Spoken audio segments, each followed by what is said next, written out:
نحمده ونصلي على رسوله الكريم اما بعد فاعوذ بالله من الشيطان الرجيم بسم الله الرحمن الرحيم رب اشرح لي صدري ويسر لي امري واحلل عقدة من لساني يفقهوا قولي۔ آج کی گفتگو کا موضوع ہے نظر بد کی حقیقت اور اس کا علاج۔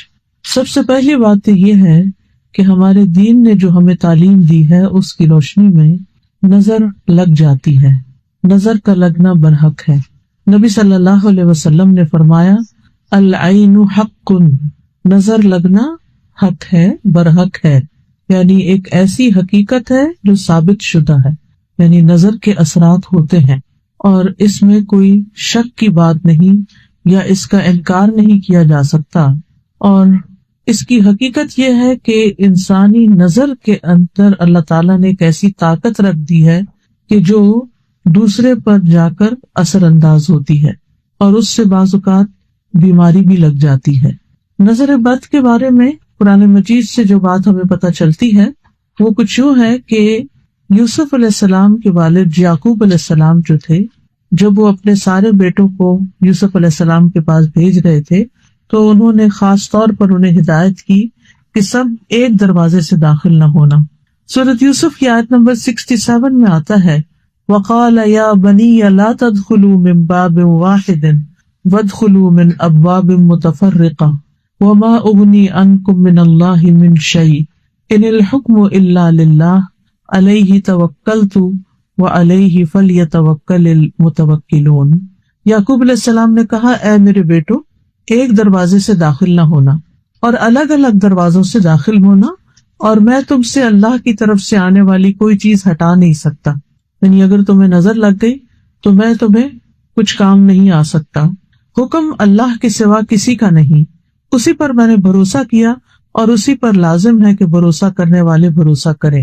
تو چونکہ ان کے یہ 11 بیٹے تھے کہ جو سفر پر روانہ ہو رہے تھے اور سبھی جوان تھے، تو آپ خود سوچیں کہ کسی گھر سے 11 جوان بیٹے نکلے تو لازماً سب کی نگاہوں میں آئیں گے، کسی شہر میں داخل ہوں، شکلیں بھی ملتی جلتی ہوں اور صحت مند بھی ہوں، تو یہ دوسروں کے لیے ایک حیرت کی بات ہوتی ہے، تو جس سے انسان متاثر ہو سکتا ہے۔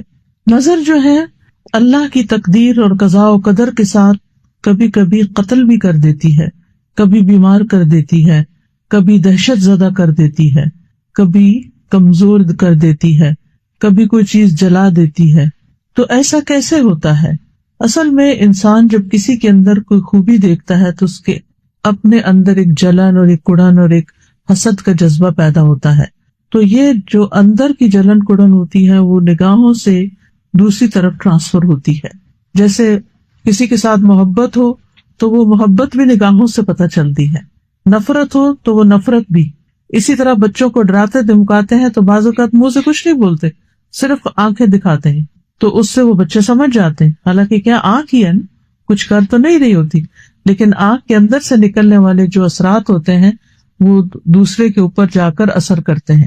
حدیث میں آتا ہے رسول اللہ صلی اللہ علیہ وسلم نے فرمایا اللہ کی قضاء و قدر کے بعد نظر بد ہی میری امت کے اکثر لوگوں کی موت کا سبب بنتی ہے، یعنی نظر لگتی ہے، بیمار ہوتے ہیں، مر جاتے ہیں، جانوروں کی موت کا باعث بھی بنتی ہے۔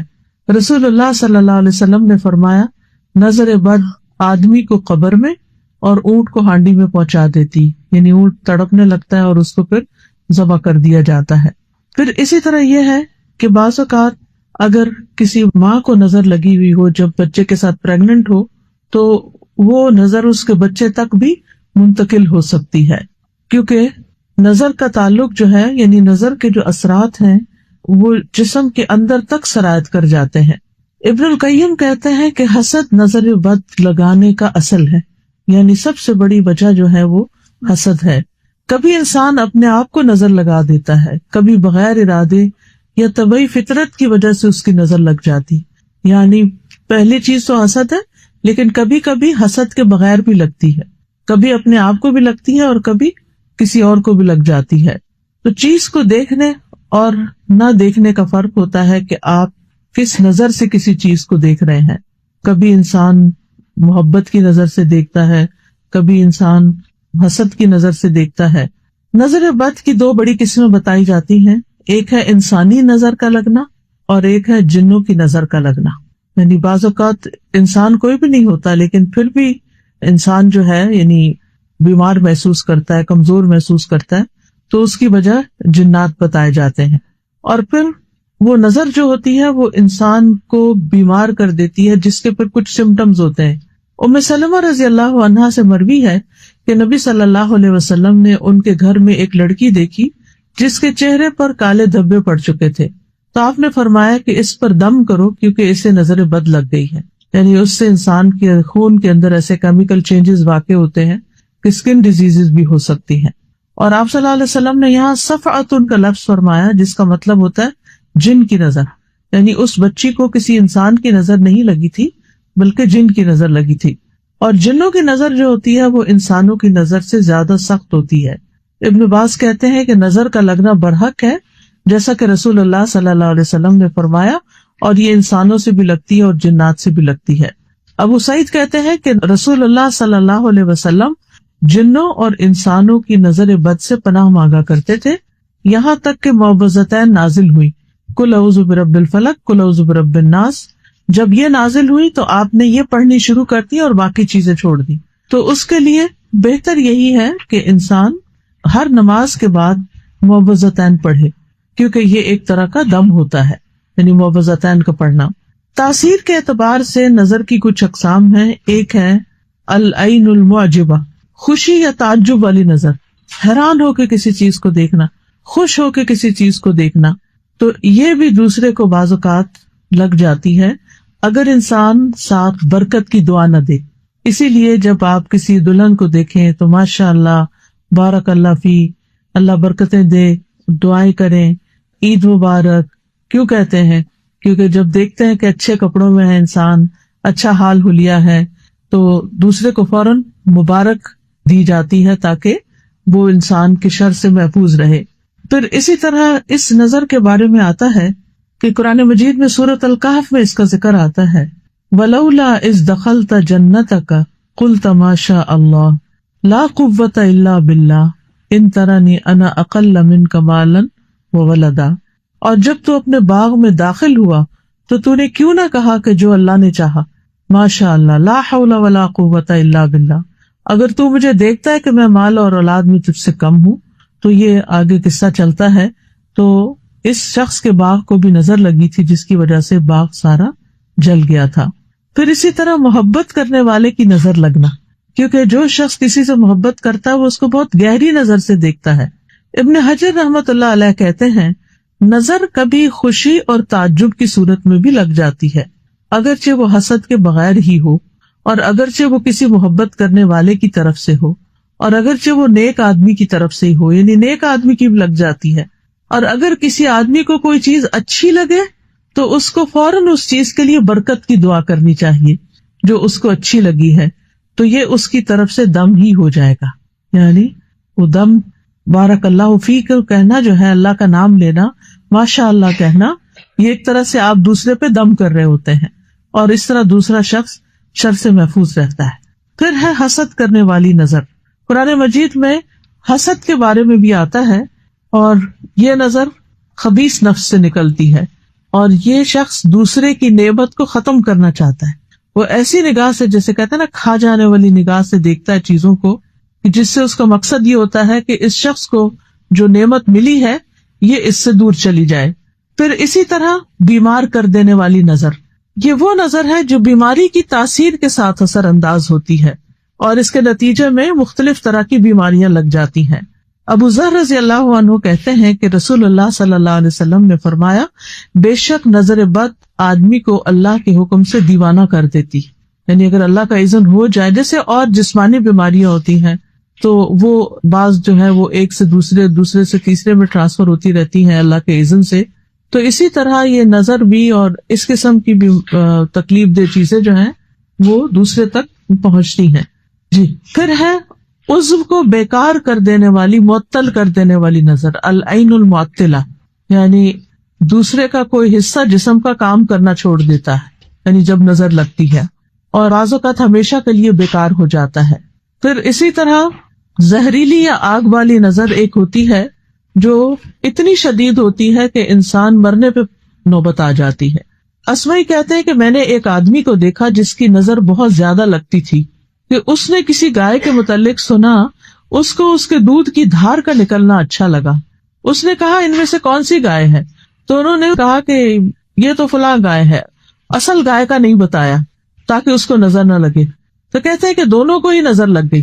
تو اسمعی کہتے ہیں جب میں کوئی ایسی چیز دیکھتا ہوں جو مجھے اچھی لگتی ہے تو میں محسوس کرتا ہوں کہ میری آنکھوں سے ایک تپش اور ایک حرارت سے نکلی، یعنی میری آنکھ گرم ہو گئی۔ تو اس لیے اگر کبھی یہ محسوس ہو تو ساتھ ہی دوسرے کے لیے ماشاء اللہ، بارک اللہ، اس طرح کے لفظ جو ہیں، اور اردو میں بھی جیسے وہ دعا دے سکتے ہیں کہ اللہ تعالیٰ برکت دے، اللہ تعالیٰ ہر نظر سے بچائے، ہر شر سے بچائے، تاکہ دوسرا شخص جو ہے وہ اس تکلیف سے محفوظ رہے۔ تو نظر بد کی کچھ وجوہات ہوتی ہیں۔ سب سے پہلی بات یہ یاد رکھنی چاہیے نظر کے سلسلے میں کہ جو کچھ ہوتا ہے اللہ کے حکم سے ہوتا ہے، اللہ کے اذن سے ہوتا ہے۔ قرآن مجید میں آتا ہے ما اصاب من مصیبت الا باذن اللہ ومن یؤمن باللہ یہدی قلبہ واللہ بکل شیء علیم۔ جو مصیبت بھی آتی ہے وہ اللہ کے اذن سے آتی ہے، اور جو شخص اللہ پر ایمان لائے تو اللہ اس کے دل کو ہدایت بخش دیتا ہے، اور اللہ ہر چیز کو جاننے والا ہے۔ یعنی اگر انسان یہ بات سمجھ جائے کہ کوئی بھی تکلیف کسی بھی طرف سے جو پہنچی ہے مجھے، یہ اللہ کے حکم سے، تو کیا مطلب ہے اللہ کے حکم سے؟ اللہ تعالیٰ کا حکم کیوں ہو جاتا ہے کہ کسی کو تکلیف پہنچے؟ تو اس سے بھی انسان کو دراصل کچھ سکھانا مطلوب ہوتا ہے۔ اب دیکھیے کہ سونا اس وقت تک چمکتا نہیں، خالص نہیں ہوتا جب تک اس کو آگ پہ تپایا نہیں جاتا۔ کھانا اس وقت تک پکتا نہیں اور اچھا نہیں پکتا جب تک اس کو آگ پہ چڑھایا نہیں جاتا۔ اسی طرح انسان بھی اس وقت تک میچور نہیں ہوتا، سمجھدار نہیں ہوتا جب تک کہ وہ مختلف طرح کے مسائل سے، مختلف طرح کی تکلیف دی چیزوں سے، پریشانیوں سے گزرتا نہیں۔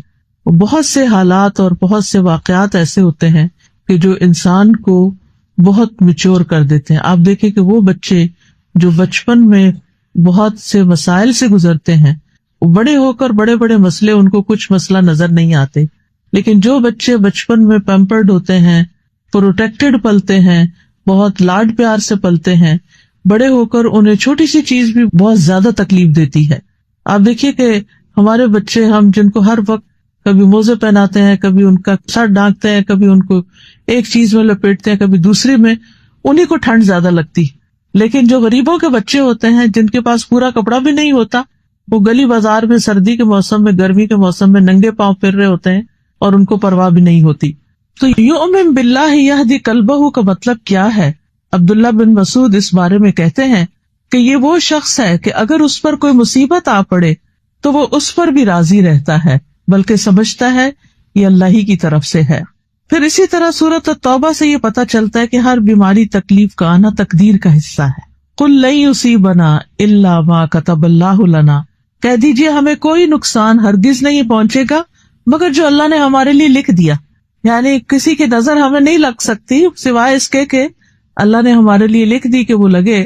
تو پھر اگر کوئی تکلیف لکھی ہوئی ہے تو وہ پہنچ کر رہے گی، اور اس میں بھی کوئی حکمت ہے۔ ابن عباس کہتے ہیں کہ نظر کا لگنا برحق ہے، اگر کوئی چیز تقدیر پر غالب ہو سکتی تو وہ نظر بد ہے۔ پھر آپ دیکھیے کہ جیسے سردی آتی تو سردی لگ جاتی ہے، گرمی آتی تو گرمی لگ جاتی ہے، ایسے ہی نظر آتی ہے تو نظر لگ جاتی ہے۔ تو سردی گرمی کے بچاؤ کے لیے ہم اس طرح کا لباس پہنتے ہیں، اس طرح کا انتظام کرتے ہیں، ہیٹنگ اور کولنگ کا انتظام کرتے ہیں تاکہ ہم اس کے برے اثرات سے بچے رہیں۔ تو بالکل اسی طرح انسان کو ذکر، اذکار، دعائیں اور تلاوت کا کثرت سے اہتمام کرنا چاہیے تاکہ نظر بد سے پروٹیکشن رہے، کیونکہ نظر لگانے والے کا کبھی تو نشانہ لگ جاتا ہے، کبھی خطا ہو جاتا ہے، اور کبھی سامنے ایسا بیریئر آتا ہے کہ وہ نظر وہیں جل کے بھسم ہو جاتی ہے۔ لیکن اگر کوئی شخص پروٹیکٹڈ نہیں ہے، پروٹیکشن اس کی نہیں ہوتی اذکار وغیرہ کے ذریعے، تو پھر وہ اثرات اس کے اوپر آ جاتے ہیں۔ اسی لیے جو کارڈ آج آپ کو دیا گیا ہے، اس میں ایسی دعائیں لکھی ہوئی ہیں کہ جن کو آپ پڑھ کر علاج کر سکتے ہیں اپنا۔ پھر اسی طرح یہ ہے کہ بعض اوقات امتحان ہوتا ہے، آزمائش ہوتی ہے انسان کی، یعنی انسان نے اذکار بھی پڑھے ہوتے ہیں لیکن پھر بھی اس کو نظر لگ جاتی. یعنی انسان کہتا ہے میں نے تو صبح شام کی دعائیں بھی پڑھی تھی, پھر میرے ساتھ ایسا کیوں ہو گیا؟ تو وہ اس لیے کہ انسان کا ایک امتحان ہوتا ہے.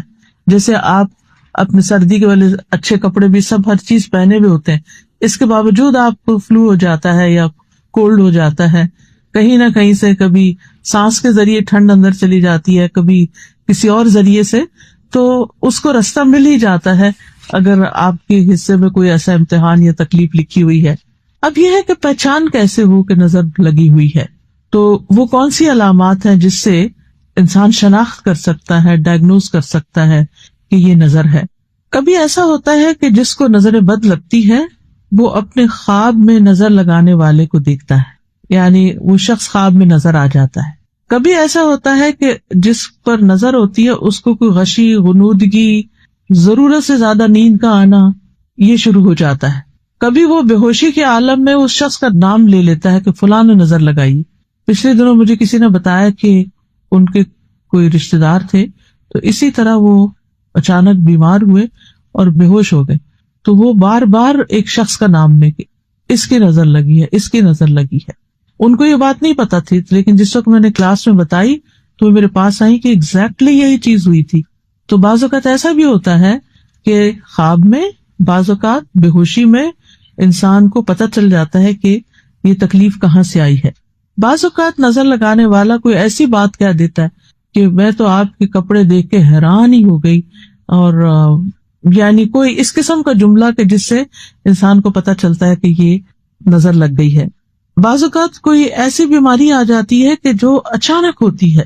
عبداللہ بن عامر سے روایت ہے, وہ کہتے ہیں کہ عامر بن ربیعہ اور سہل بن حنیف دونوں غسل کے ارادے سے نکلے. وہ کوئی اوٹ تلاش کر رہے تھے کہ چھپ کے نہائیں. سہل نے اپنے اوپر سے اون کا جبہ اتارا. عامر کہتے ہیں میں نے دیکھا تو اسے میری نظر لگ گئی.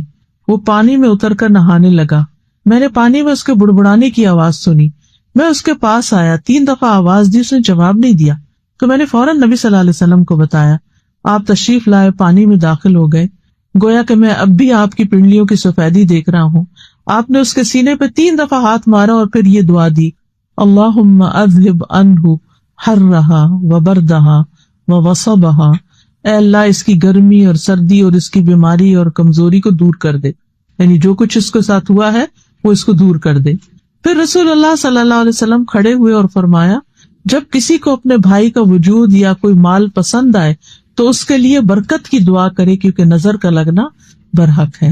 پھر اسی طرح بچوں کو نظر کی علامت یہ ہوتی ہے کہ وہ بے وجہ روتے رہتے ہیں, یعنی کوئی وجہ نہیں ہوتی, رونا شروع کر دیتے ہیں اور روتے ہی چلے جاتے ہیں. حضرت عائشہ کہتی ہے کہ ایک مرتبہ نبی صلی اللہ علیہ وسلم تشریف لائے تو ایک بچے کے رونے کی آواز سنی. تو آپ نے فرمایا, یہ بچہ کیوں رو رہا ہے؟ کیا تم نے اس کو نظر بد کا دم نہیں کروایا؟ ایک تو ہوتا نا بھوک لگی بچہ رو پڑا, پیمپر گندا ہے تو رو پڑا, لیکن ایک یہ ہے کہ سب کچھ کر لیا آپ نے اور پھر بھی چپ نہیں کر رہا. جن ماں نے بچے پالے ہیں ان کو اچھی طرح اندازہ ہوگا کہ, اور کوئی نہ کوئی واقعات بھی ایسے یاد ہو گئے کہ جب بچے نے ایکسٹرا آرڈنریلی تنگ کیا اور کسی طرح چپ ہو کے نہیں دیتا تھا, تو ایسی صورت میں فوراً دم شروع کرنا چاہیے. وہی دم جو نبی صلی اللہ علیہ وسلم حضرت حسن اور حسین پہ کیا کرتے تھے, اعوذکما بکلمات اللہ التامات من شر کل شیطان وہامۃ وعین لامۃ. اسی طرح آپ صلی اللہ علیہ وسلم نے حضرت اسماء بنت امیس سے کہا, کیا بات ہے, میں اپنے بھائی کے بیٹوں کے جسموں کو دبلا پتلا دیکھ رہا ہوں, کیا انہیں فقر و فاقہ رہتا ہے؟ انہوں نے عرض کیا, نہیں, بلکہ انہیں نظر بد بہت جلدی لگ جاتی. آپ نے فرمایا انہیں دم کرو. تو میں نے آپ کے سامنے چند کلمات پیش کیے تو آپ نے فرمایا انہیں دم کرو, انہیں کلمات سے کرو. پھر اسی طرح آپ صلی اللہ علیہ وسلم نے یہ بھی فرمایا کہ نظر کا لگ جانا برحق ہے, اور یہ کبھی اوپر چڑھنے والے کو پھسلا دیتی ہے. جیسے سیڑھی سے ٹرپ ہو گئے, آپ اچھے بھلے اتر رہے تھے یا چڑھ رہے تھے, آپ کو پتہ ہی نہیں چلا اور ایک دم آپ نیچے آ گئے. پھر اسی طرح یہ ہے کہ اس سے پروٹیکشن کس طرح کریں, دعائیں اور اذکار تو ہیں, لیکن یہ ہے کہ اپنی نعمتوں کا بہت زیادہ چرچا نہ کریں, یعنی ہر وقت اپنے سکسیس سٹوریز نہ سناتے رہیں, کیونکہ اس سے جن لوگوں کی زندگی میں کوئی کمزوری ہوتی ہے, کوئی کمی بیشی ہوتی ہے, وہ غمگین ہوتے ہیں, دکھی ہوتے ہیں, تو ان کے اندر سے بھی ایسی چیزیں نکلتی ہیں جو دوسرے کو متاثر کرتی ہیں.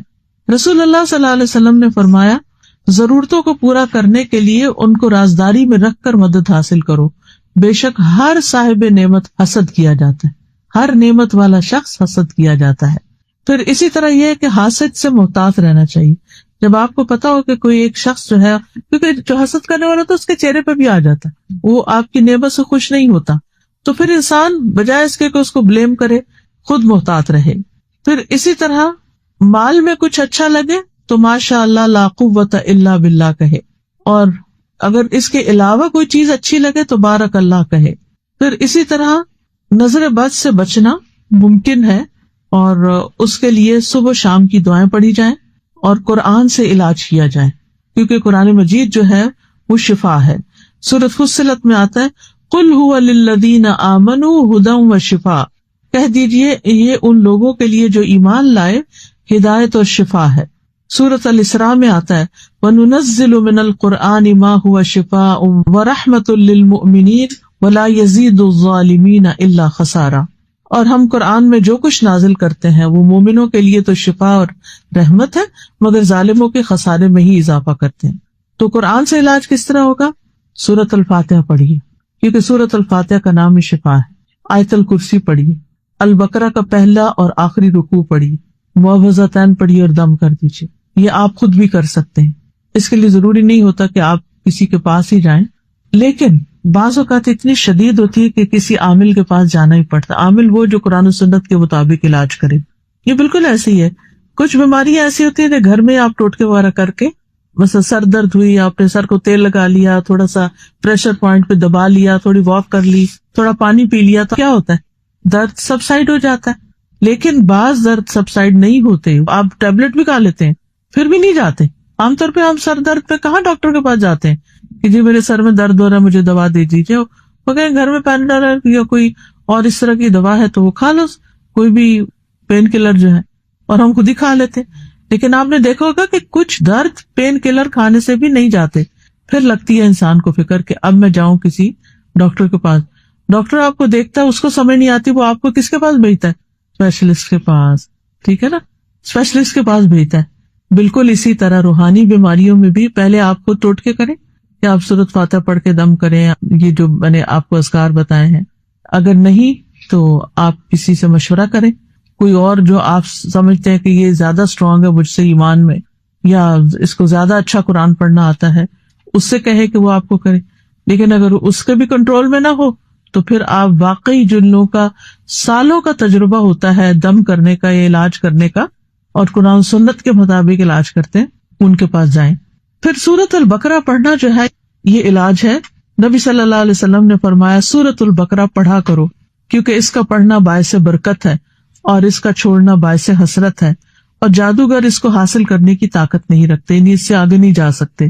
اسی طرح سورۃ البقرہ کی آخری دو آیات معوذتین، یعنی قل اعوذ برب الفلق، قل اعوذ برب الناس، صبح و شام کے اذکار کی پابندی کرنا۔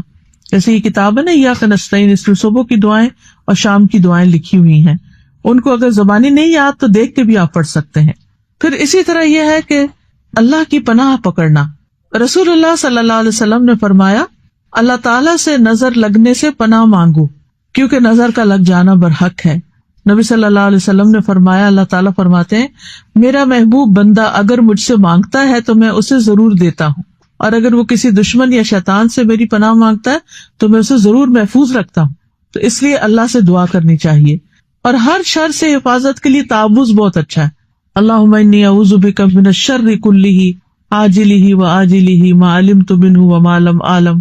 پھر ناگہانی آفت سے حفاظت کے لیے تعوذ پڑھنا، اللہم انی اعوذ بک من زوال نعمتک وتحول عافیتک وفجاءۃ نقمتک وجمیع سخطک۔ اے اللہ میں تیری پناہ چاہتا ہوں اس بات سے کہ تیری دی ہوئی کوئی نعمت مجھ سے چھن جائے، یا تیری عافیت پلٹ جائے، یا کوئی ناگہانی عذاب آ جائے، اور تیرے تمام غصے ناراضگیوں سے تیری پناہ چاہتا ہوں۔ کتنی خوبصورت دعائیں ہیں۔ پھر اسی طرح سخت مشقت، بری تقدیر اور بد نصیبی سے، دشمنوں کے خوش ہونے سے اللہ کی پناہ طلب کی جائے۔ اعوذ باللہ من جہد البلاء ودرک الشقاء وسوء القضاء وشماتۃ الاعداء۔ حضرت ابراہیم علیہ السلام اور نبی صلی اللہ علیہ وسلم دونوں اپنے بچوں کو یہ دم کرتے تھے اعوذکما بکلمات اللہ التامات من شر کل شیطان وہامۃ ومن کل عین لامۃ۔ پھر اسی طرح حضرت جبرائیل علیہ السلام بھی نبی صلی اللہ علیہ وسلم کو دم کرتے تھے. جب آپ بیمار ہوتے تو آتے اور دم کرتے بسم اللہ ارقیک من کل شیء یؤذیک من شر کل نفس او عین حاسد اللہ یشفیک. او عین حاسد، حاسد کی نظر اگر لگی ہے تو اس سے بھی اللہ آپ کو شفا دے. تو اگر جبریل جو مقرب فرشتے ہیں اور نبی صلی اللہ علیہ وسلم جو مقرب رسول ہیں ان پہ وہ دم کر رہے ہیں تو ہمارے لیے کیا حکم ہے؟ یعنی ہمیں بھی ان آیات سے پڑھ کے دم کرنا چاہیے. پھر اسی طرح یہ ہے کہ بیماری سے شفا کی جو دعائیں ہیں اس کا بھی ایک کارڈ بنا ہوا ہے، شفا کی ساری دعائیں اکٹھی کی گئی ہیں. ایاک نستعین میں بھی ہوگا. اگر کوئی شخص بیمار پڑ جاتا ہے اور صرف ایک دفعہ دم کرنے سے اس کا علاج نہیں ہوتا تو صبح شام پھر آیات شفا اس پر پڑھے. اور اس میں یہ دعا بھی ہے، اسأل اللہ العظیم رب العرش العظیم ان یشفیہ، میں عظمت والے اللہ جو عرش عظیم کا رب ہے سوال کرتا ہوں کہ وہ تمہیں شفا عطا کرے. تو اللہ اس شخص کو جلد شفا عطا کرے گا. نزلہ بد کا ایک خاص علاج بھی ہے اور وہ ہے نزل لگنے پر غسل کرنا. اور غسل کرنے کا مطلب کیا ہے کہ جس کی نظر لگی ہے اس سے غسل کا پانی لے کے اب دوسرے جس کو لگی ہے اس کے جسم پر بہانا. اگر پورا غسل نہ ہو تو وضو کا پانی بھی لگایا جا سکتا ہے. اس کے 3 طریقے ہیں. نظر لگانے والے کا پتہ ہو اور وہ رضامند ہو پانی دینے پہ تو ٹھیک ہے. دوسرا یہ کہ غسل یا وضو کے بچے ہوئے پانی سے نظر لگے ہوئے شخص کا غسل کرنا. مثلا آپ نے لوٹے سے وضو کیا، کچھ پانی بچ گیا تو اس پانی کو اس شخص پہ ڈالیں جس کو نظر لگی ہے. پھر اسی طرح یہ ہے کہ جس کی نظر لگی ہے اس کو، یعنی کہ حضرت عامر نے جب حضرت سہیل کو نظر لگائی تو اس وقت انہوں نے کیا کیا، عامر کو وضو کا حکم دیا.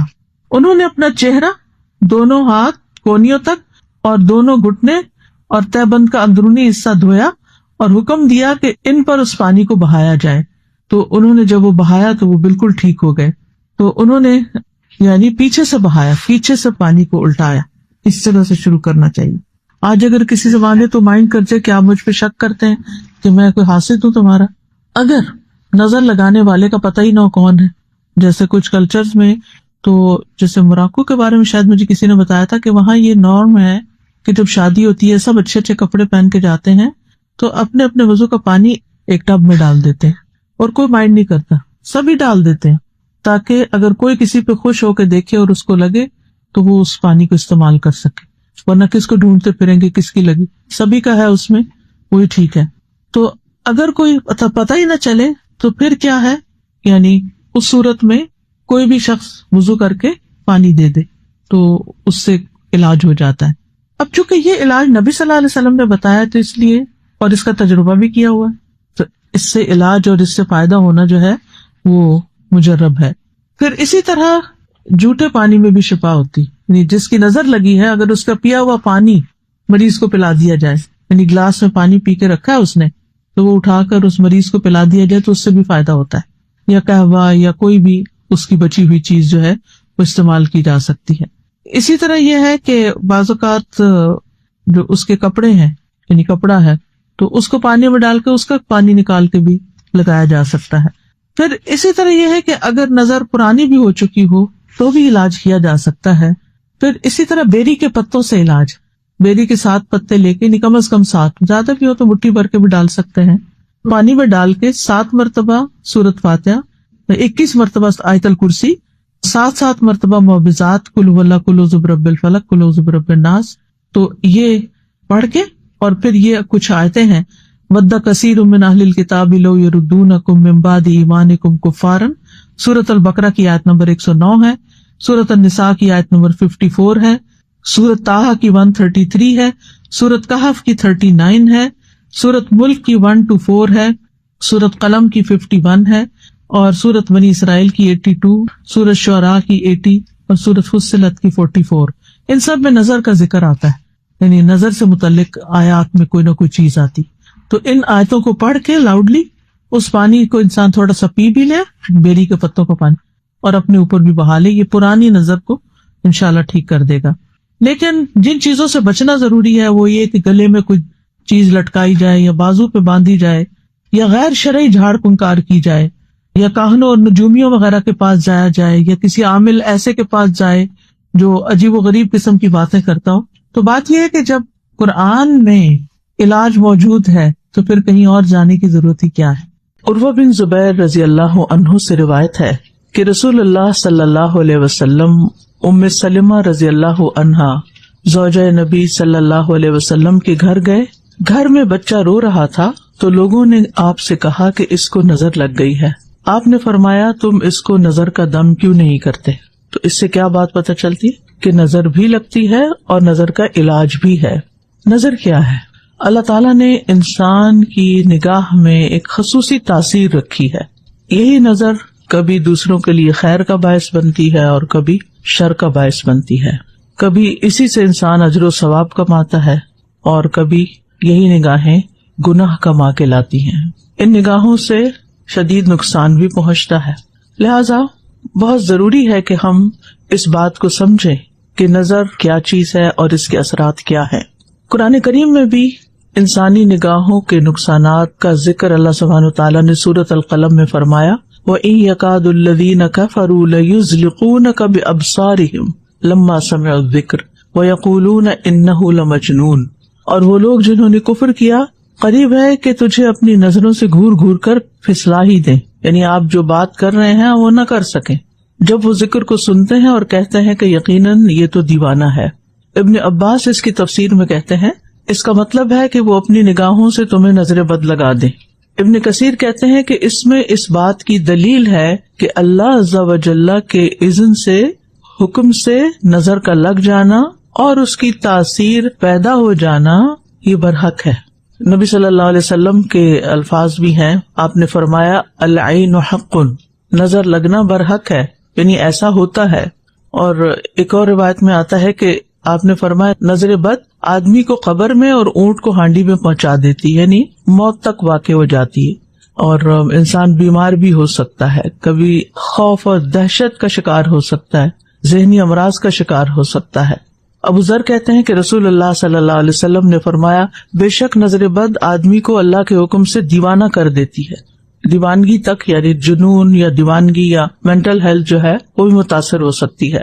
ابن القیم کہتے ہیں یہ زہریلے تیر ہوتے ہیں جو کہ محسود اور نظر لگائے ہوئے شخص کی طرف حاسد اور نظر لگانے والے کے نفس سے نکلتے ہیں.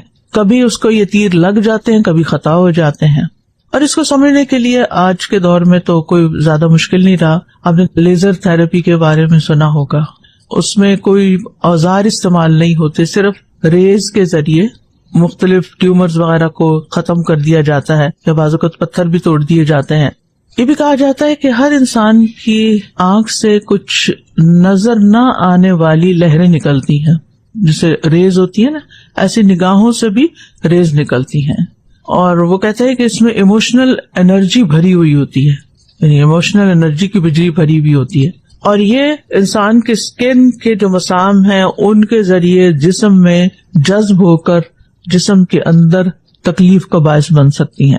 اگر یہ پازیٹو ہو، مثبت ہو تو فائدہ ہو سکتا ہے، اور اگر منفی ہو تو نقصان ہو سکتا ہے.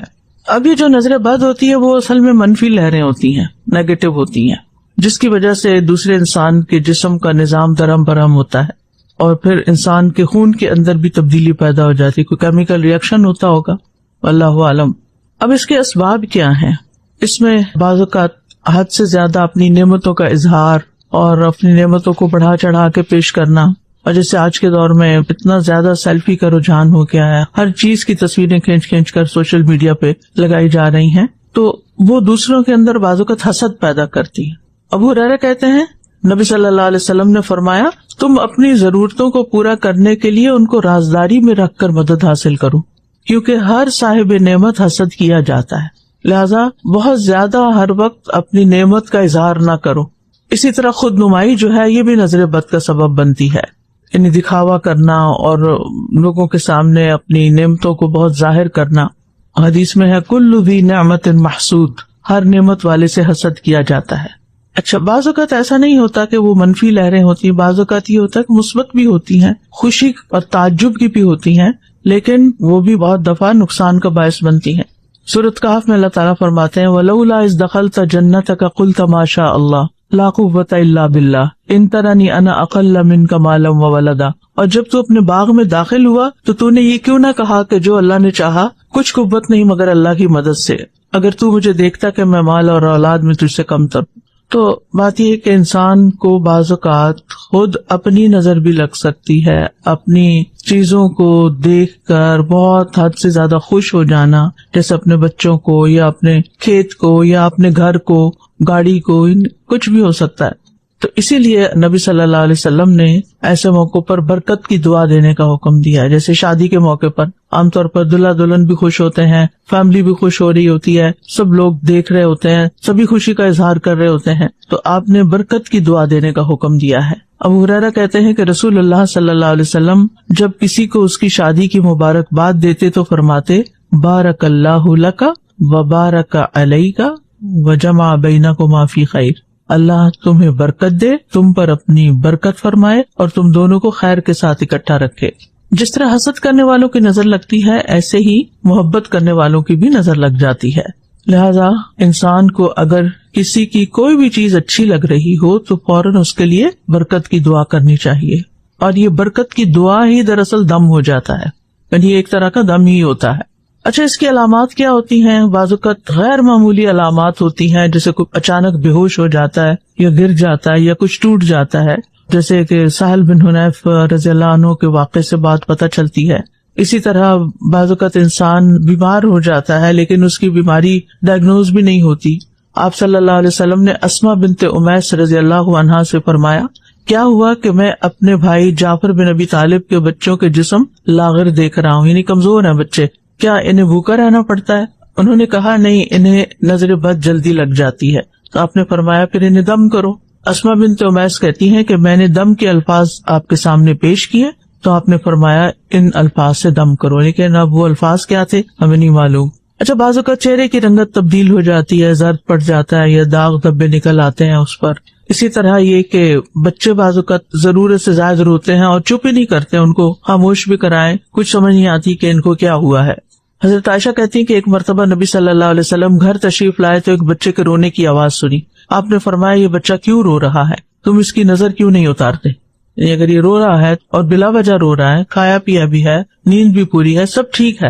اسی طرح کچھ اور علامتیں بھی ہوتی ہیں کہ انسان بلا وجہ غمگین ہونا شروع ہو جاتا ہے، بے چین ہونے لگتا ہے، خوف کا شکار ہو جاتا ہے. اسی طرح دل کی دھڑکن تیز ہو جاتی ہے، کبھی آنکھوں سے پانی نکلنا شروع ہو جاتا ہے، کبھی جمائیاں آنا شروع ہو جاتی ہیں. پھر اسی طرح سر کے پچھلے حصے میں درد یا کندھوں پہ بوجھ محسوس ہونے لگتا ہے، برے خواب آنے لگتے ہیں، پڑھائی سے بچوں کا دل اچاٹ ہونے لگتا ہے، انسان بعض اوقات اپنے بزنس کے بارے میں غلط فیصلے کرنے لگتا ہے، کئی چیزیں ہوتی ہیں. پھر یہ بھی یاد رہے کہ انسانوں کی نظر کے ساتھ ساتھ جنات کی نظر بھی لگ سکتی ہے.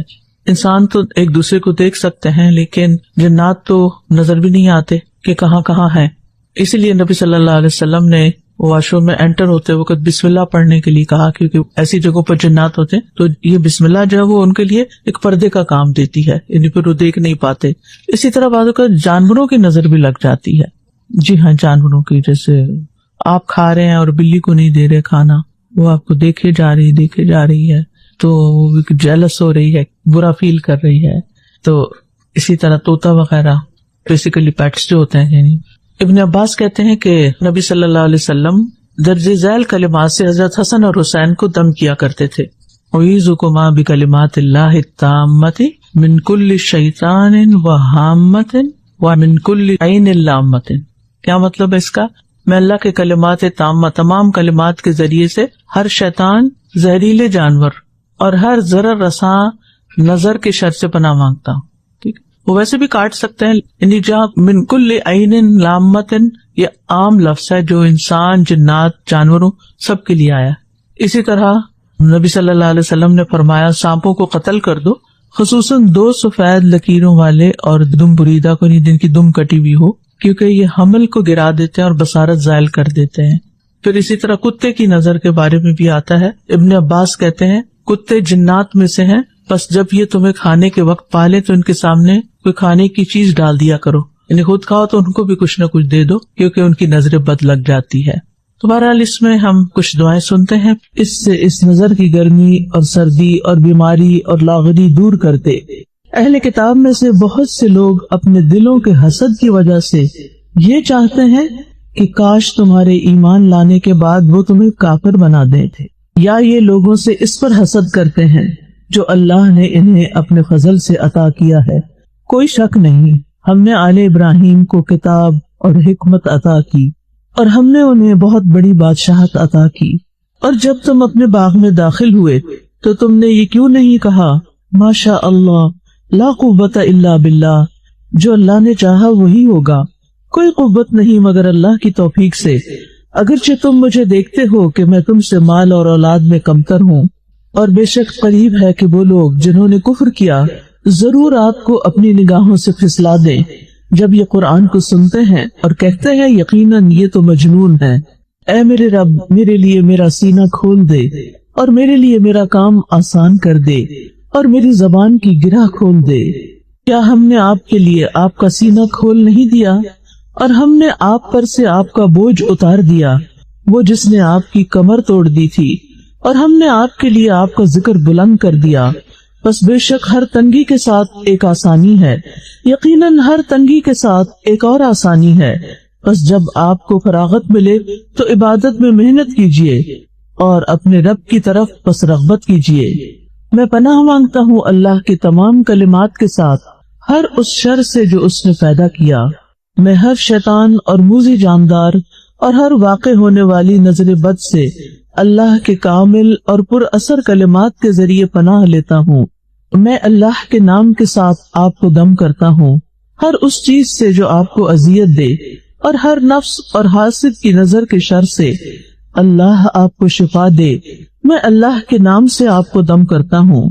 اللہ کے نام کے ساتھ وہ آپ کو صحت دے اور ہر بیماری سے شفا دے اور حاسد کے شر سے جب وہ حسد کرے اور ہر بری نظر والے کے شر سے محفوظ رکھے۔ میں دم کرتا ہوں اللہ کے نام کے ساتھ، ہماری زمین کی مٹی ہم میں سے بعض کے لعاب سے ہمارا بیمار شفا دیا جاتا ہے ہمارے رب کے حکم سے۔ اے لوگوں کے رب، اس تکلیف کو دور فرما، شفا تیرے ہاتھ میں ہے، تیرے علاوہ اسے کوئی دور کرنے والا نہیں۔ اے لوگوں کے رب، تکلیف کو دور کر دے اور شفا عطا فرما، تو ہی شفا دینے والا ہے، تیری شفا کے سوا کوئی شفا نہیں ہے، ایسی شفا جو بیماری کو باقی نہ چھوڑے۔ آئیے ہم پہلی دعا کی طرف آتے ہیں۔ اے اللہ، اس سے اس نظر کی گرمی اور سردی اور بیماری اور لاغری دور کر دے۔ اس دعا کے ریفرنس میں سلسلہ صحیحہ کی حدیث آتی ہے۔ عبداللہ بن عامر کہتے ہیں کہ عامر بن ربیعہ اور سہل بن حنیف دونوں غسل کرنے کے ارادے سے نکلے۔ وہ کوئی اوٹ تلاش کر رہے تھے۔ سہل نے اون کا جبہ اتارا۔ عامر کہتے ہیں کہ جب میں نے اسے دیکھا تو اسے میری نظر لگ گئی۔ وہ پانی میں اتر کر نہانے لگ گیا۔ میں نے پانی میں اس کے بڑبڑانے کی آواز سنی۔ میں اس کے پاس آیا، اسے 3 دفعہ آواز دی لیکن اس نے جواب نہ دیا۔ پھر میں نبی صلی اللہ علیہ وسلم کے پاس آیا اور ساری بات بتائی۔ آپ تشریف لائے اور پانی میں داخل ہو گئے، گویا کہ میں اب بھی آپ کی پنڈلیوں کی سفیدی دیکھ رہا ہوں۔ آپ نے اس کے سینے پر 3 دفعہ ہاتھ مارا اور پھر یہ دعا دی، اللہم اذہب عنہ حرہا وبردہا ووصبہا، اے اللہ اس کی گرمی اور سردی اور بیماری اور لاغری دور کر دے۔ پھر کھڑے ہو کر فرمایا، جب کسی کو اپنے بھائی کا وجود یا کوئی مال پسند آئے تو اس کے لیے برکت کی دعا کرے، کیونکہ نظر لگ جانا برحق ہے۔ تو اس حدیث سے جو باتیں ہمیں پتہ چلتی ہیں وہ یہ کہ نظر بد لگتی ہے، اس کا اثر ہوتا ہے۔ اور عامر بن ربیعہ جو ایک صحابی تھے اور ان کی کوئی بری نظر نہیں تھی، لیکن چونکہ سہل بن حنیف کا وجود انہیں پسند آیا تو ان کی نظر لگ گئی اور سہل جو تھے وہ بیمار پڑ گئے۔ اور پھر نبی صلی اللہ علیہ وسلم نے یہ دعا بھی سکھائی اس موقع پر کہ اگر کسی کو نظر لگی ہو تو اس کے لیے کیا پڑھا جائے۔ اور یہ آپ صلی اللہ علیہ وسلم کی اس میں تواضع بھی پتہ چلتی ہے کہ کس طرح وہ صحابہ کے ساتھ ان کے غم دکھ تکلیف میں پہنچ جایا کرتے تھے۔ یعنی جب ان کو پتہ چلا کہ ان کے ایک ساتھی اس طرح بیمار پڑ گئے ہیں تو سب کو چھوڑ کر فوراً ان کے ساتھ آئے اور ان کے لیے دعا کی اور وہ ٹھیک ہو گئے۔ اب جہاں تک اس دعا کا تعلق ہے تو اس میں سب سے پہلے اللہم اذہب عنہ حرہا، اے اللہ لے جا اس سے اس کی ہر کہتے ہیں گرمی کو، حرارت کو، سوزش کو، تیزی کو. تو یہاں اس سے مراد کیا ہے؟ یہ کون سی گرمی ہے؟ یعنی نظر بد کی وجہ سے جسم میں پیدا ہونے والی حرارت یا بے چینی ہوتی ہے نا، ایک بے چینی سی اور ایک انریسٹ سا. کیونکہ نظر بد سے بعض اوقات جسم میں ایسی علامات پیدا ہو جاتی ہیں جیسے بخار ہو جائے یا کوئی انفلیمیشن کی طرح کی کوئی چیز محسوس ہو اور جسم جو ہے وہ بے چینی کا شکار ہو جائے. اور وہ برد کہتے ہیں سردی کو، ٹھنڈک کو. اور یہاں اس سے مراد نظر بد کی وجہ سے جسم میں پیدا ہونے والی کمزوری اور ٹھنڈک کا احساس. بعض اوقات آپ نے دیکھا ہوگا کہ مریض یا بچے جو ہے نا شیور کرنے لگتے ہیں. باقی سب لوگوں کا ٹیمپریچر ٹھیک ہوتا ہے، لیکن کچھ لوگ کہتے ہیں کہ ہمیں اچانک سردی لگنی شروع ہوئی اور ہم نے کمبل بھی لے لیا اور رضائی بھی لے لی اور گرم پانی بھی پی لیا اور سب کچھ کر لیا، لیکن ٹھنڈ نہیں ختم ہو رہی. تو اس طرح کی کیفیت نظر بد سے بھی ہو سکتی ہے کہ ایک دم شیورنگ شروع ہو جائے، کمزوری محسوس ہونے لگے. یعنی بعض اوقات نظر بد ایک دم جسم کو اتنا کمزور کر دیتی ہے کہ اس کی وجہ سے جسم میں انسان سردی محسوس کرنے لگتا ہے. اور وصب جو ہے یہ بیماری کو کہتے ہیں، تکلیف کو کہتے ہیں، درد کو، تھکاوٹ، مسلسل لاغری. اور یہاں بھی اس سے مراد کیا ہے کہ نظر بد کی وجہ سے کوئی بھی جو جسمانی یا ذہنی بیماری ہو سکتی ہے جس کی وجہ سے انسان پھر چلنے پھرنے کے قابل بھی نہیں رہتا، کوئی کام کرنے کے قابل نہیں رہتا، تو اللہ تعالیٰ اسے بھی دور کر دے. بہت شیورنگ ہو رہی ہے یا پھر یہ کہ شیورنگ کے ساتھ بخار چڑھ گیا ہے. بعض اوقات ایسا ہوتا ہے نا، پہلے ٹھنڈ لگتی ہے خوب، پھر اس کے بعد شدید ٹیمپریچر ہو جاتا ہے، تو اس میں بھی پڑ سکتے ہیں. اور اگر کوئی کمزور ہو رہا ہے بچہ اور لاغری ہوا چلا جا رہا ہے، کھا رہا ہے، پی رہا ہے، سب کچھ ہو رہا ہے، لیکن اس کو لگ ہی نہیں رہا، کہتے ہیں نا کہ اس کو لگتا ہی نہیں کچھ، تو اس میں بھی ایسے کچھ اثرات ہو سکتے ہیں. اور پرانی نظر بھی ہو سکتی ہے. اس پہ نہیں جانے کی ضرورت ہوتی. انسان یہ دیکھے کہ کس کی لگی، یہ کوشچن نہیں، یہ دیکھے کہ اب ہو گیا تو اب اس کا علاج کیا ہے. بس انسان کا امتحان بھی ہوتا ہے کیونکہ زندگی ایک امتحان ہے، تو اچھی بری چیزیں تو زندگی میں پیش آتی ہی رہتی ہیں. اور بعض اوقات یہ کہ ہمارے اذکار جو ہوتے ہیں وہ کمزور ہوتے ہیں، ہم بے دھیانی میں پڑھ لیتے ہیں، رٹے رٹائے بس جملے بول دیتے ہیں، اور پھر اللہ کے اذن سے، اللہ تعالیٰ کا اذن ہو تو تکلیف دور بھی ہو جاتی ہے، اور اللہ کے اذن سے تکلیف آ بھی جاتی ہے. حکمت تو اسی کو معلوم ہے. تو اب ہونا یہ چاہیے کہ جیسے یہ نظر کا دم اب چیپٹر شروع ہو رہا ہے، جب دم کرنے لگے تو سب سے پہلے اللہ سبحانہ وتعالیٰ کی حمد و ثنا کرنے کے بعد نبی کریم صلی اللہ علیہ وسلم پر درود بھیجیں. ٹھیک ہے. اور پھر اس کے بعد سورۃ الفاتحہ 7 مرتبہ پڑھیں اور ہر بار ہاتھوں پر پھونک کر پورے جسم پر پھیریں. ٹھیک ہے. ہر بار ہاتھ پر پڑھیں سورۃ فاتحہ اور پورے جسم پر. خود کو اگر دم کر رہے ہیں تو سارے جسم پر پھیریں، اور اگر بچے کو کر رہے ہیں تو اس کے جسم پر بھی پھیریں. آیت الکرسی 1 مرتبہ پڑھ کر پھونکیں اور سورۃ البقرہ کی آخری 2 آیات بھی 1 مرتبہ پڑھ کر پھونکیں. ٹھیک ہے. اور اس کے بعد یہ آیات پڑھیں. اہل کتاب میں سے بہت سے لوگ اپنے دلوں کے حسد کی وجہ سے یہ چاہتے ہیں کہ کاش تمہارے ایمان لانے کے بعد وہ تمہیں کافر بنا دے. یعنی بعض اوقات کوئی شخص نیکی میں ہم سے آگے نکل جاتا ہے، کسی خیر کے کام میں ہم سے سبقت لے جاتا ہے، تو ہمیں اس پر حسد ہو جاتا ہے. یہی حال یہود کا ہوا کہ انہوں نے یہ سوچا تھا کہ پیغمبر ان کی نسل میں سے آئیں گے. جب وہ عربوں میں سے آ گئے تو انہوں نے یہ سوچا کہ عرب سبقت لے گئے ہم پر، اب ان کو یہ سارا فائدہ ملا یا عزت ملی، یا نبی صلی اللہ علیہ وسلم کا آنا، آخری نبی کا آنا ایک بہت عزت کی بات تھی. حالانکہ ان پر حق ظاہر ہو چکا تھا، ان کے شکوک و شبہات دور ہو چکے تھے، لیکن حسد کی بنا پر انہوں نے خود بھی انکار کیا. اور نہ صرف یہ کہ خود انکار کیا بلکہ اس بات کی بھی کوشش کی کہ جو ایمان والے ہیں ان کو بھی بھٹکا دیا جائے. تو یہ آیت بھی چونکہ اس میں لفظ حسد آتا ہے، تو اس لیے عمومی طور پر علماء ان آیات کا انتخاب کرتے ہیں جس میں وہ خاص الفاظ موجود ہوتے ہیں. میں نے ایک دفعہ ایک نظر کا دم سنا تھا، کسی نے مجھے بھیجا، اس میں بہت سارے دم تھے. چونکہ میری طبیعت ٹھیک نہیں تھی تو میں نے یہ نہیں دیکھا کہ یہ قاری صاحب کون ہیں اور ان کا نام کیا اور کیا، لیکن وہ اتنا اچھا دم تھا کہ قرآن مجید میں جتنی بھی آیتیں نظر، عین اور حسد اور اس سے متعلق تھی وہ انہوں نے ساری پڑھی. تو میں نے سوچا کہ ان سب کو میں لکھوا لیتی ہوں لوگوں کے فائدے کے لیے کہ اگر کوئی اور بھی پڑھنا چاہے.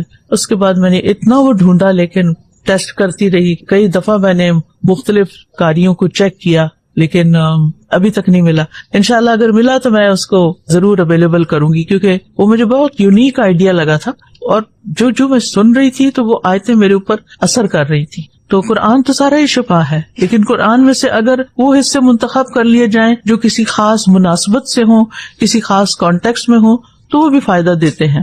یا یہ لوگوں سے اس پر حسد کرتے ہیں جو اللہ نے انہیں اپنے فضل سے عطا کیا ہے. کوئی شک نہیں ہم نے آل ابراہیم کو کتاب اور حکمت عطا کی اور ہم نے انہیں بہت بڑی بادشاہت عطا کی. یعنی یہاں بھی اشارہ اہل کتاب کی طرف ہے کہ وہ نبی صلی اللہ علیہ وسلم سے حسد کرتے ہیں اس بنا پر کہ اللہ نے ان کو ایک عظیم نبوت سے نوازا ہے، اور ان کے نبی صلی اللہ علیہ وسلم کی نبوت کی تصدیق نہ کرنے، آپ پر ایمان نہ لانے کی بھی بنیادی وجہ یہی ہے کہ یہ اس بات سے حسد کرتے ہیں کہ آپ کا تعلق عربوں سے ہے، بنی اسرائیل سے نہیں. تو اللہ سبحانہ وتعالیٰ نے اس کے بارے میں فرمایا کہ یا یہ لوگوں سے اس پر حسد کرتے ہیں جو اللہ نے انہیں اپنے فضل سے عطا کیا ہے. تو یہاں ایک بڑی اہم بات ہم سب کے سمجھنے کی ہے کہ جب بھی کسی سے حسد محسوس ہو، کسی بھی چیز پر، کسی کے حسن پر، کسی کے مال پر، اولاد پر، نعمتوں پر، کسی بھی چیز، تو ہمیشہ یہ سوچنا چاہیے کہ یہ میرے پیارے رب کی تقسیم ہے اور اس نے اس کو یہ عطا کیا اور مجھے اس پر خوش ہونا چاہیے. دیکھیے زندگی میں انسان کو جتنی بھی نعمتیں مل جائیں وہ خوش نہیں ہو سکتا اگر وہ دوسروں کی نعمتیں دیکھ دیکھ کے کڑ رہا ہو.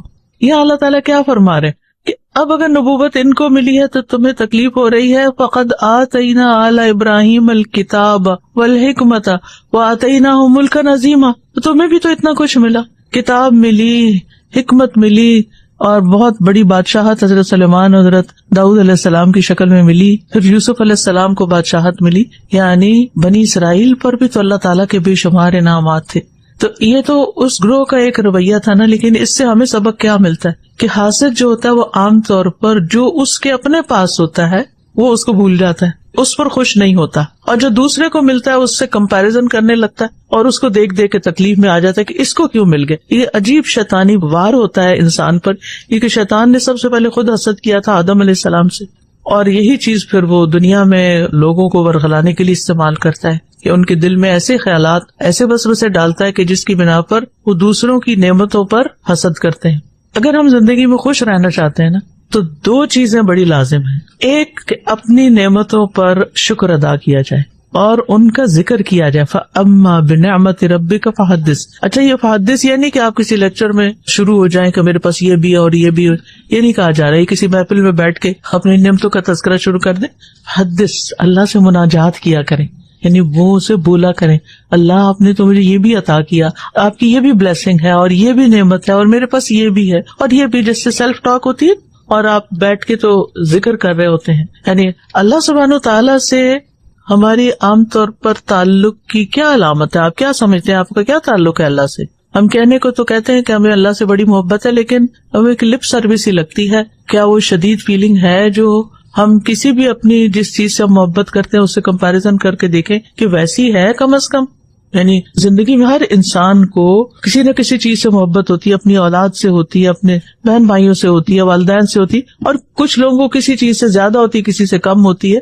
تو آپ اپنے دل کا جائزہ لیں کہ آپ کے دل میں سب سے زیادہ محبت کس کی ہے، اور پھر اس محبت کو سامنے رکھ کے دیکھیں کہ جو میرے جذبات اس شخص یا اس چیز کے لیے ہیں کیا اس سے بڑھ کر اللہ تعالیٰ کے لیے ہیں یا نہیں. کیونکہ والذین آمنوا اشد حبا للہ، جو لوگ ایمان لائے وہ اللہ کی محبت میں شدید ہوتے ہیں، یعنی دنیا کی تمام چیزوں سے بڑھ کر اللہ سے محبت کرتے ہیں. اچھا اب آپ دیکھیں کہ جس سے ہمیں محبت ہوتی ہے وہ ایک دفعہ ہمیں بلائے، کوئی چیز چاہے کچھ، ہم اس کو خوش کرنے کے لیے کیا کیا کرتے ہیں. لیکن جب اللہ سبحانہ تعالیٰ ہمیں نماز کے لیے بلاتے ہیں یا یہ کسی بھی قربانی کے لیے یا کوئی بھی حکم ماننے کے لیے، تو کیا ہم اتنی خوشی سے دوڑتے ہیں کہ اللہ نے حکم دے دیا؟ یا جن چیزوں سے اللہ محبت کرتا ہے کیا ہمیں بھی ان چیزوں سے محبت ہے؟ تو ہمارے دل کا حال کیا ہے؟ تو نعمتوں کے بارے میں، جو نعمتیں ہمیں ملی ہیں کیا ہمیں ان کا احساس بھی ہے؟ کیا ہم زندہ ہیں مائنڈ فلنس کے ساتھ کہ ہمیں شعور ہے کہ ہاں یہ نعمت ہے میرے پاس اور ہم اس پہ خوش بھی ہوتے ہیں؟ پھر جب خوش ہوتے ہیں تو پھر شکر بھی ادا کرتے ہیں. اور دوسری چیز جو خوش ہونے کا راز ہے وہ دوسروں کی نعمتوں اور خوبیوں کا اعتراف کر لینا، اسے ایکسپٹ کر لینا کہ ہاں اللہ نے اس کو دیا ہے اور اللہ نے اس کو دیا، میں اس پہ راضی ہوں، میں بھی خوش ہوں، مجھے خوشی ہے کہ اس کو یہ چیز ملی ہے. کسی کو بھی کچھ ملے تو اپنے آپ سے پھر وہی سیلف ٹاک اپنے آپ سے کہیں میں بہت خوش ہوں کہ میری بہن کو یہ نعمت مل گئی، میں بہت خوش ہوں کہ میرے فلاں کو، جو بھی کوئی جس کو بھی ملی. اور بعض اوقات جو ہمارے پیارے ہوتے ہیں ان کو کچھ ملے تو ہم بڑے خوش ہوتے ہیں، لیکن جن سے ہماری بنتی نہیں ان کو کچھ مل جائے تو ہمیں تکلیف ہونے لگتی، تو اس کو بھی ایکسپٹ کر لیں، اللہ نے اس کو دیا. دیکھیں کسی کو بھی نہ کسی پر کلی فضیلت کوئی نہیں، بات سمجھ آئے؟ کلی فضیلت کسی کو کسی پر نہیں. کلی فضیلت کیا کہ مثلا میں کہوں کہ میں آپ کی چونکہ استاد ہوں لہٰذا مجھے ہر لحاظ سے آپ پر فضیلت ہے، اور انتہائی غلط بات ہوگی. ہر لحاظ سے کہاں سے فضیلت آ گئی؟ اللہ نے آپ کو بعض خوبیاں، بعض سمجھ بوجھ، بعض علم کی چیزیں، تجربے، حکمتیں، سکلز، صلاحیتیں، ذہانتیں ایسی عطا کی ہوں گی جو میرے پاس نہیں ہے. ہاں ٹھیک ہے، یہ ایک جزوی بات ہے کہ اللہ نے مجھے چند سال پہلے آپ سے پیدا کر دیا اور مجھے پڑھنے کا پہلے موقع مل گیا، لہٰذا اس وقت آپ کو پڑھانے کے کام پہ لگ گئی ہوں. لیکن اس کی بنا پر میرے اندر کسی قسم کا فخر و غرور نہیں ہونا چاہیے، اور نہ ہی کسی کو بلیٹل کرنا چاہیے کہ چونکہ یہ میری شاگرد ہے، یہ میرا بچہ ہے یا یہ چھوٹا ہے لہٰذا یہ تو کسی کھاتے میں نہیں، ہرگز بھی نہیں. اور اللہ نے ہر ایک کو کچھ نہ کچھ ایسا دیا ہوتا ہے جو آپ سے بہتر ہوتا ہے، جو آپ کے پاس نہیں ہوتا. وہ اللہ کا فضل ہوتا ہے اس پر. تو آپ اللہ کے فضل کو نہیں مانیں گے، اللہ کے فضل کو مانیں اور اس پر اللہ کا شکر ادا کرے اور اس پر خوش ہوں. دوسروں کی خوشی پہ خوش ہونے والا ہی خوش ہو سکتا ہے، جو دوسروں کی خوشی پہ خوش نہیں وہ کبھی خوش نہیں ہو سکتا.